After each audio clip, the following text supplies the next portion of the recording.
E aí, galera, vamos continuar então nossos estudos sobre a nota técnica número 4, que fala sobre a biossegurança no contexto da Covid. Olha, no nosso primeiro bloco, eu falei uma parte introdutória, lembrei do primeiro caso do Covid, lembrei da primeira vacina do mundo, primeira vacina no Brasil, quando que a Organização Mundial declarou emergência de saúde pública, quando que declarou pandemia, lembramos aí, né, das formas de transmissão, que ela pode ser transmitida pré-sintomática, sintomática, assintomática, vimos cada um.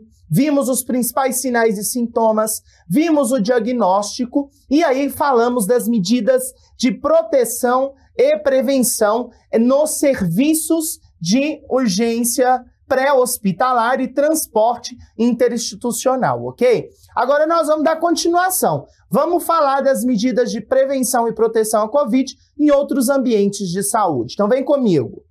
Então, continuando. Nós falamos, então, dos serviços móveis de urgência, emergência e transporte interinstituição, agora é para todos os serviços de saúde, na chegada, na triagem, na espera, no atendimento e durante toda a assistência.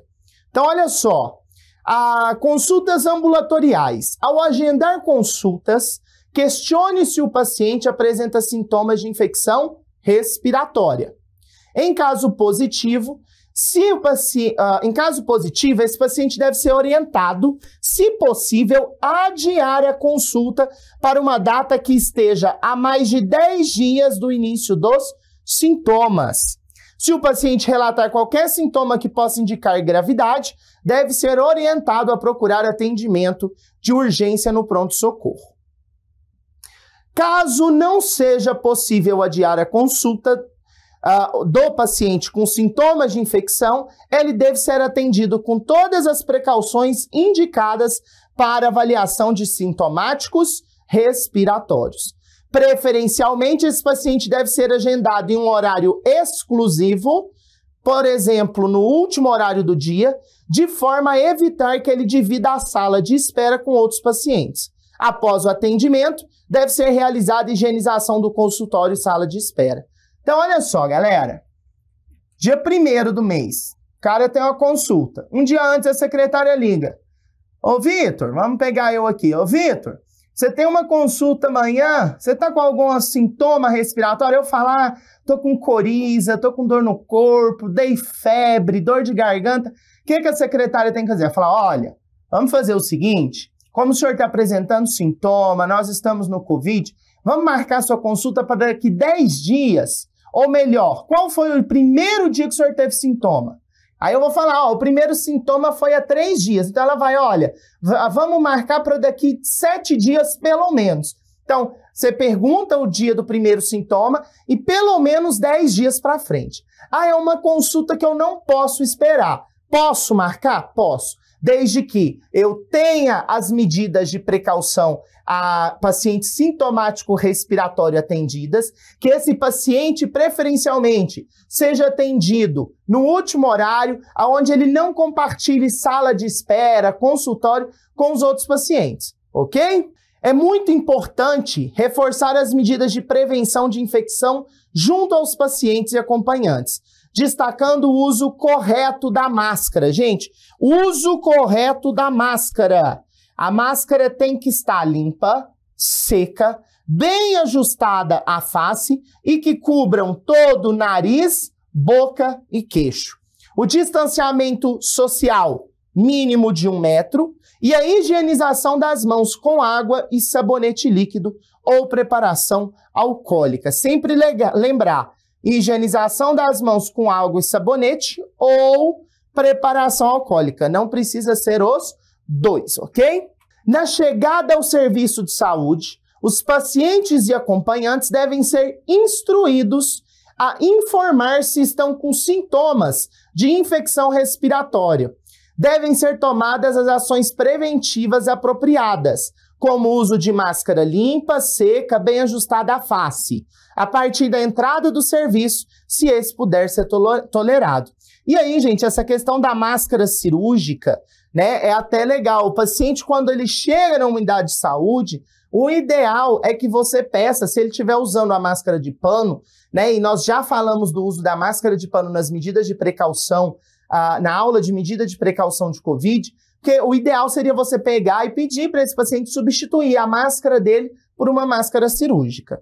Caso o indivíduo não possa tolerar o uso de máscara cirúrgica, devido, por exemplo, à presença de secreção excessiva ou falta de ar, ele deve ser imediatamente colocado em um local isolado. Então, olha, chegou no estabelecimento de saúde, o ideal é máscara cirúrgica. Ele não consegue usar máscara cirúrgica. Então, o que você vai fazer? Vai deixar ele num local isolado, tá? O atendimento ele tem que ser priorizado e deve ser orientado a realizar rigorosamente a higiene respiratória. O que é higiene respiratória ou etiqueta da tosse? Ou seja, cobrir a boca e o nariz quando tossir ou espirrar com papel descartável e realizar a higienização das mãos com água e sabonete ou preparação alcoólica para higienização das mãos. Então, o que é a higiene respiratória, etiqueta da tosse? É orientar o paciente a cobrir a boca e o nariz quando tossir e espirrar com papel descartável. Lembrando, gente, todas essas medidas servem para todos os serviços de saúde. É recomendado o uso de alertas visuais, então cartazes, placas e pôsteres na entrada do serviço de saúde em locais estratégicos, com informações sobre principais sinais e sintomas de Covid. Então, gente, cai na sua prova. Uma medida de prevenção e controle são alertas visuais com os principais sinais e sintomas verdadeiro, tá? Além disso, forma correta para a higienização das mãos ou preparação alcoólica para as mãos 70%, tá? Então, deve ser aí bem visível essas recomendações. Implementar procedimento de triagem, questionar sobre a presença de sintomas de uma infecção ou contato com pessoa suspeita ou confirmada nos últimos 10 dias. Então, o paciente chegou, vamos fazer um procedimento de triagem. Ao invés de deixar o paciente lá sentado, esperando na nossa unidade, no nosso pronto atendimento, já chegou, peraí, o senhor tem algum sinal e sintoma? Teve contato com algum caso confirmado, né, nos últimos 10 dias, confirmado ou suspeito? Para quê? Para saber qual conduta tomar diante desse paciente.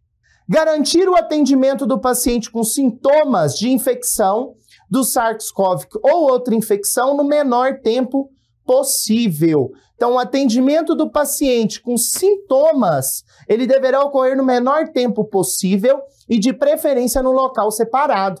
Então, hoje, né, os hospitais, eles fizeram, né, alguns chamam ala Covid, outros chamam de covidário, outros chamam de ambulatório de Covid, que são locais que é onde pessoas sintomáticas são atendidas, né, com suspeita da doença. Fornecer suprimentos, isso aqui é uma dificuldade, vou falar, viu? Hoje, né, eu tô aqui com vocês, mas ontem mesmo, no meu posto de saúde, eu trabalho num ambulatório atualmente, no ambulatório onde eu trabalho, não tinha papel higiênico e não tinha papel toalha.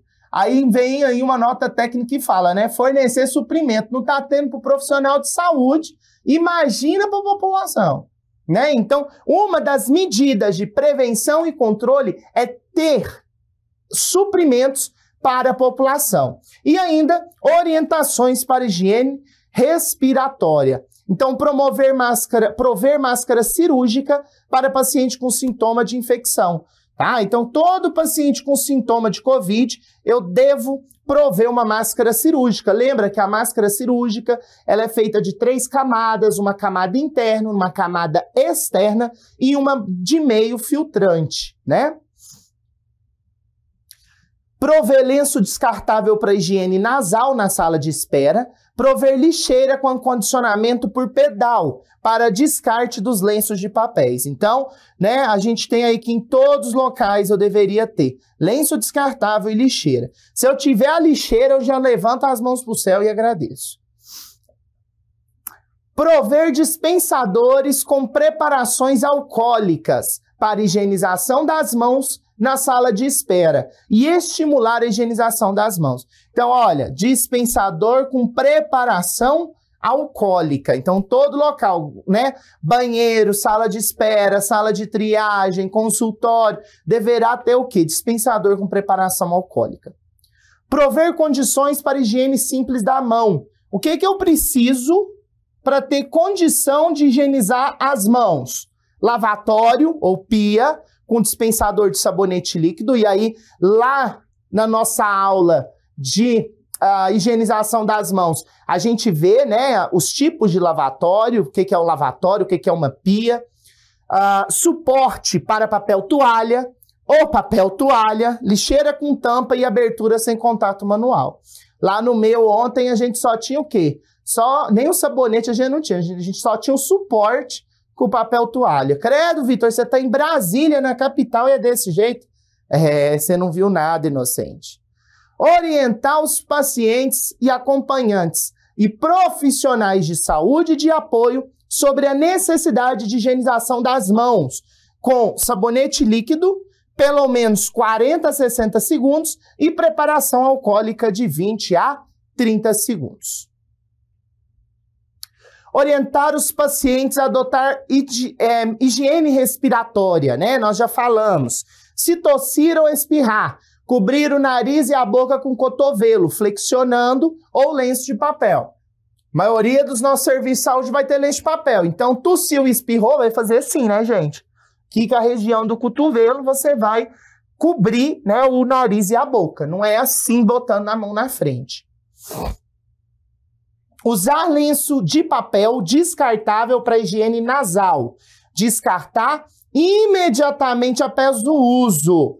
Tá? Então, suou o nariz com o lenço, é para dobrar, jogar no lixo, não é para ficar na mão, botar no bolso, botar na bolsa, fica pegando aquilo ali não, viu, gente? Usou o lenço de papel, ele é descartável. Usou, jogou fora, lavou a mão. Evitar tocar mucosas como olho, nariz e boca. Realizar a higienização das mãos com água e sabonete ou preparação alcoólica. Então, isso são medidas de higiene respiratória da tosse. Orientar que pacientes e acompanhantes e profissionais de saúde de apoio evitem tocar olhos, nariz, boca e mãos com as mãos não higienizadas. Então, se as mãos não estiverem limpas, né, a gente evita. Reforçar a necessidade da intensificação da limpeza ou desinfecção de objetos de superfície. Lembra lá nos serviços de saúde móvel? Lá na ambulância, a gente limpava com hipoclorito de sódio, ou com desinfetante, ou com álcool, né? Então, a gente lembra disso daqui. Orientar os profissionais de saúde a evitar tocar superfície próxima ao paciente e aquelas fora do ambiente próximo ao paciente. Então, o profissional de saúde tem que perder o costume de pegar na cama, só se for necessário. Entrou para atender o paciente numa enfermaria num quarto ou fazer uma medicação, toca somente o necessário. Manter os ambientes ventilados é outra medida de prevenção. Eliminar ou restringir o uso de itens compartilhados, né? Então, pacientes que eles possam, os profissionais de saúde, cada um tem a sua caneta, sua prancheta, né? Realizar a limpeza e desinfecção de equipamentos, tá? Então, limpar, né? Monitores, ventiladores, oxímetros, aparelhos, né, termômetro, esfigmomamômetro, utilizados na assistência aos pacientes suspeitos ou confirmados. Orientar os profissionais de saúde de apoio quanto às medidas de precaução. Então, né, a gente já sabe quando vai ter precaução, né? A gente vai ter precaução de contato, precaução de gotícula e precaução de aerosol. Orientar os profissionais a utilizarem o EPI, tá? Caso entrem na área de isolamento, prestem assistência direta ou realizem atividade a menos de 1 metro dos pacientes suspeitos ou confirmados. Os serviços de saúde devem implementar políticas que não sejam punitivas para permitir o profissional de saúde que apresente sintomas de infecção respiratória seja afastado, permaneça em isolamento, seguindo as recomendações.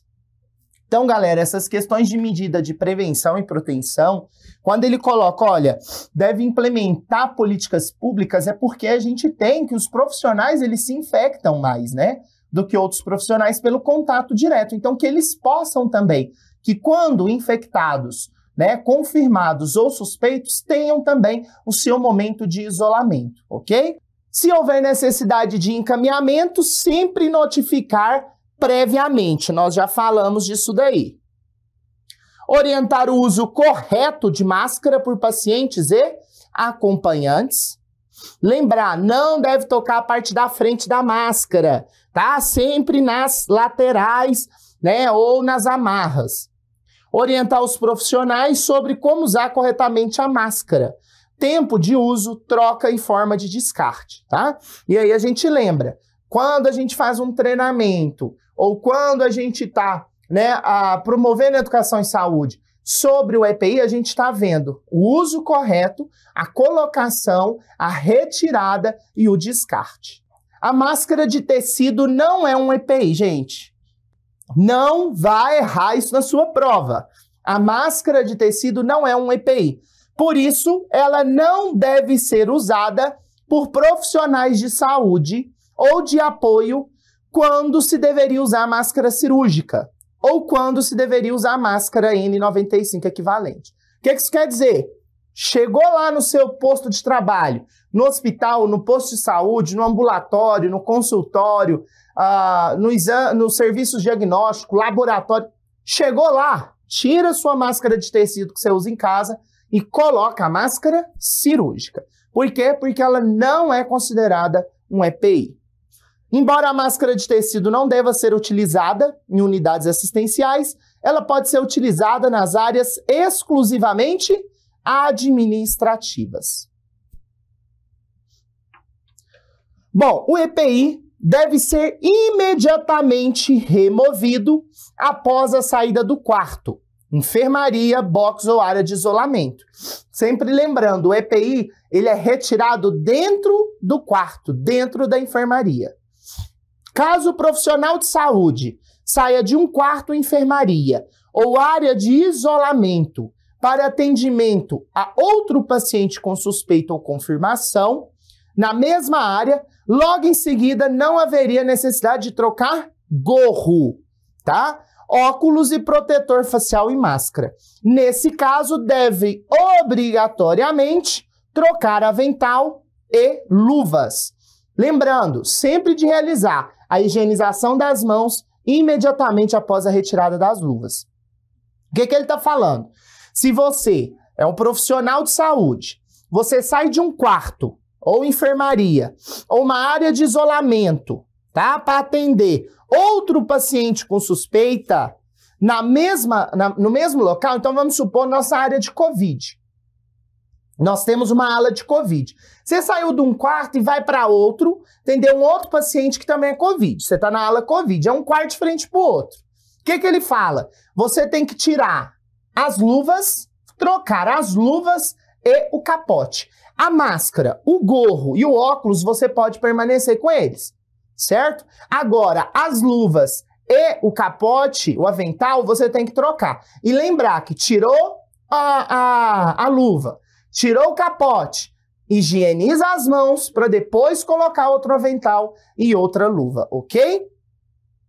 Então, obrigatoriamente, a luva e o avental tem que trocar. As acomodações dos casos suspeitos ou confirmados, então, acomodação, os locais onde esses pacientes vão ficar, né? Preferencialmente um quarto privativo com porta fechada e bem ventilado.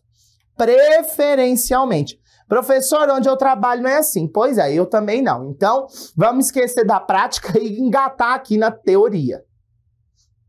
Deve-se reduzir a circulação de pacientes e profissionais ao mínimo possível.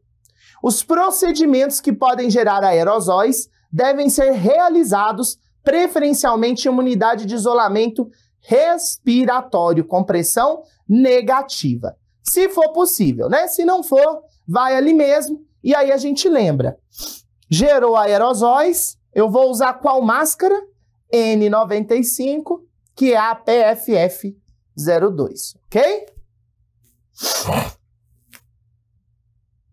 Se o serviço de saúde não possuir quartos privativos disponíveis em números suficientes, o atendimento de todos os casos devem ser estabelecido em acomodação de pacientes em coorte, ou seja, separar esses pacientes em mesma enfermaria ou área. Eu já falei sobre coorte nas nossas aulas de biossegurança, né? Quando eu falei lá de pacientes com a mesma infecção, né? Quando eu falei em precauções de contato, gotícula, aerosol, a gente viu lá na RDC 50 também que eu posso colocar os mesmos indivíduos com a mesma infecção no mesmo quarto. Isso eu chamo de quê? Acomodação coorte, tá? Então, no Covid foi feito isso, né? Tanto instituições públicas como privadas. Separaram-se alas no hospital somente para internação de Covid. É fundamental que seja mantida uma distância mínima de 1 metro entre os leitos. Os profissionais de saúde que atuam na assistência direta devem ser organizados para trabalhar somente na área de coorte, né? Então, a ala do Covid, é ideal que a equipe que trabalhe naquela área seja sempre a mesma. Eu tenha profissionais, eu tenho equipes para aquele setor. O quarto, enfermaria ou área de isolamento ou área coorte, que é aquela área para pacientes de mesmo sintoma e mesma doença, deve permanecer com a porta fechada e sinalizada com alerta das precauções para gotículas, aerosóis e contato. Então, paciente, caso confirmado de Covid, portinha fechada, lá na porta aquela plaquinha amarela da Anvisa. Gotículas, aerosóis e contato, ok? Imediatamente antes de entrar no quarto, devem ser disponibilizados condições para higienizar as mãos, ou seja, dispensador de preparação alcoólica, pia, papel toalha, lixeira, EPI apropriado, mobiliário para guarda e descarte de EPI, lá dentro, né, para os profissionais. Então, antes de entrar nos quartos, eu tenho que ter os EPIs, tenho que ter a mobiliária para descartar o EPI e condição de higienizar as mãos. Deve-se restringir a entrada de visitantes. Recomenda-se, olha, restringir, não é proibir, tá? A palavra que eles trazem é restringir. Recomenda-se que profissionais de saúde não devem atuar nos serviços de saúde que estiverem com sintomas da doença respiratória, né? Então, o paciente está com sintoma de Covid, o ideal é que ele não vá trabalhar. Pacientes e acompanhantes devem ser orientados a minimizar o risco de transmissão. Então, sempre tem que ser orientado os acompanhantes dos visitantes, a boa higienização das mãos, o uso correto de luvas, né, o uso correto de máscaras. Os pacientes com sintomas respiratórios devem usar máscara cirúrgica durante a circulação dentro do serviço, tá? Então, pacientes com sintomas, máscara cirúrgica em todo momento, tá? Sempre que possível, equipamentos e produtos para a saúde devem ser de uso exclusivo, tá? Como no caso do esteto, esfigno e termômetro. Caso não seja possível, lembrar que entre um paciente e outro, ele tem que ser limpo, desinfectado ou esterilizado. Pacientes devem ser orientados a não compartilhar prato, copo, talher, toalha e roupa de cama. Por quê? Porque a gente sabe que pega também pelo contato. Bom, agora vamos falar do isolamento do Covid. Nós temos o isolamento do Covid, para se colocar o paciente em isolamento, né? A gente tem que determinar o grau da doença. Então, olha só, eu tenho a doença de grau leve, de grau moderada, de grau grave, doença crítica e imunossupressão severa. Quando que eu considero como uma doença leve? Paciente com síndrome gripal, sem sintomas respiratórios, como falta de ar, dispneia ou anormalidade radiológica. Olha, o paciente não tem dispneia, não tem falta de ar e não tem alteração no raio-x nem na tomografia, ele só tem alguns sintomas de gripe, ele é considerado caso leve. Doença moderada, paciente com evidência clínica, ou seja, com sinais e sintomas, ou radiológica e saturação de O2 maior que 94% em ar ambiente, ok?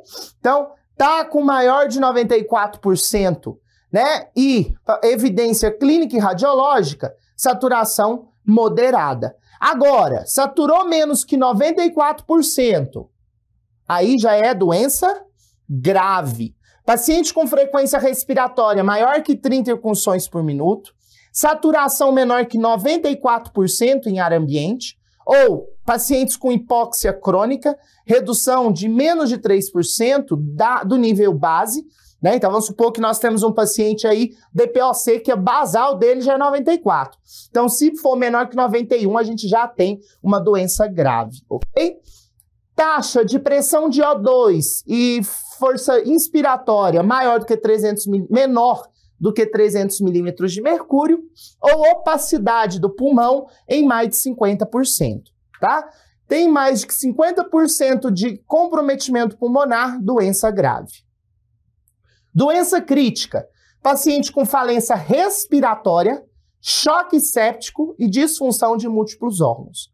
Imunossupressão severa, paciente em quimioterapia para o câncer e pacientes com infecção pelo HIV e contagem de linfócitos CD4 menor do que 200, além de imunodeficiência primária. Então, galera, para eu saber o período de isolamento do paciente, eu preciso saber se a doença é leve, se a doença é moderada, se a doença é grave ou se a doença é crítica. Então, olha só, né? Quando que eu vou tirar o paciente? Então, eu falei aqui do isolamento. Isolei o paciente. Quando que eu vou descontinuar o isolamento? Pacientes assintomáticos, não imunossuprimidos, 10 dias após a data do primeiro teste real positivo. Então, ele vai ficar em isolamento durante quantos dias? 10 dias após o teste de RT-PCR. Para quem que é esse? Pacientes assintomáticos, ok? Deu positivo o paciente assintomático, se ele não tem HIV, não faz quimioterapia, não é imunossuprimido, 10 dias depois ele está liberado do isolamento. Pacientes assintomáticos e imunossuprimidos, pelo menos 20 dias desde o primeiro teste em tempo real positivo. Paciente com quadro leve a moderado, não imunossuprimido. Então, olha só, por isso que eu precisei dessa classificação, beleza? Então, ó, paciente assintomático 10 dias, paciente assintomático imunossuprimido 20 dias. Paciente com quadro leve a moderado para não imunossuprimido. Pelo menos 10 dias do início dos sintomas e pelo menos 24 horas sem febre e melhora dos sintomas. Gente, olha aqui, ó, é E, não é ou, tá? Então, pacientes com quadro leve e moderado. O que é o quadro leve? É aquele paciente que só tá com sintomas de gripe. Ele tem aí, né, ele não tem alteração radiológica, né? Então, ele não tem anormalidade radiológica, nem falta de ar e nem dispneia. Esse é o quadro leve. E o quadro moderado? O quadro moderado é aquele que está saturando menos do que, ou melhor, mais do que 94% em ar ambiente, mas tem alteração radiológica. Ó, vou até voltar para vocês verem. Evidência clínica ou radiológica, porém com saturação maior que 94. Esse é a leve, a moderada. Então, leve e moderada, pelo menos 10 dias do início dos sintomas, pelo menos 24 horas de febre e melhora dos sintomas. Tem que ter essas três, tá? Paciente com quadro grave ou imunossuprimidos. Pelo menos 20 dias desde o início dos sintomas e pelo menos 24 horas sem febre, sem uso de antitérmico e melhora dos sintomas. Ok? Então, paciente com quadro grave, aquele paciente que está saturando menos de 94%, paciente com mais de 50% de imagem e opacidade, né? Então, eu vou fazer o quê? Ele só vai sair do isolamento depois de 20 dias, depois que ele estiver a 24 horas sem febre, sem uso de antitérmico e tiver melhorado os sintomas, ok? Essa aí é a descontinuação do isolamento. Então, olha só, critérios para descontinuar as precauções. Paciente assintomático não imunossuprimido, 10 dias após a data do primeiro teste RT-PCR. Ah, fiz o teste dia 10. Quando que eu vou sair do isolamento? No dia 21. Vão ser 10 dias de isolamento. Pacientes assintomáticos, mas imunossuprimidos, pelo menos 20 dias. Pacientes adultos ou pediátricos sintomáticos. Se ele for quadro leve a moderado, ou seja, ele não pode ser imunossuprimido, ele tem que estar 10 dias do início dos sintomas, tem que estar 24 horas sem febre e tem que ter melhorado os sintomas, tá? Então tem que ter. Ah, Vitor, e se ele está 10 dias, mas ele deu febre na última 12 horas? Então não vai tirar ele do isolamento, ok? Paciente grave, crítico ou imunossuprimido, pelo menos 20 dias desde o início dos sintomas, pelo menos 24 horas sem febre e melhora dos sintomas, ok? Belezinha? E aqui eu trouxe para complementar critérios para descontinuar a precaução em recém-nascidos. Considerando a especificidade dos recém-nascidos e que uma parcela dessas crianças são imunodeprimidos, principalmente os prematuros, as orientações para descontinuar as precauções nessa população são preferencialmente baseadas em sintomas e nos resultados de RT-PCR. Então, a gente tem aí, então, que eu tenho algumas especificidades para prematuros. Então, são muito baseadas aí no RT-PCR, beleza? Galerinha, nós vamos parar por aqui, dar um pequeno intervalinho para oxigenar a mente, tomar uma aguinha, esticar as pernas e a gente volta com as recomendações de medidas e de implementação de prevenção e proteção em cada área específica do hospital, ok?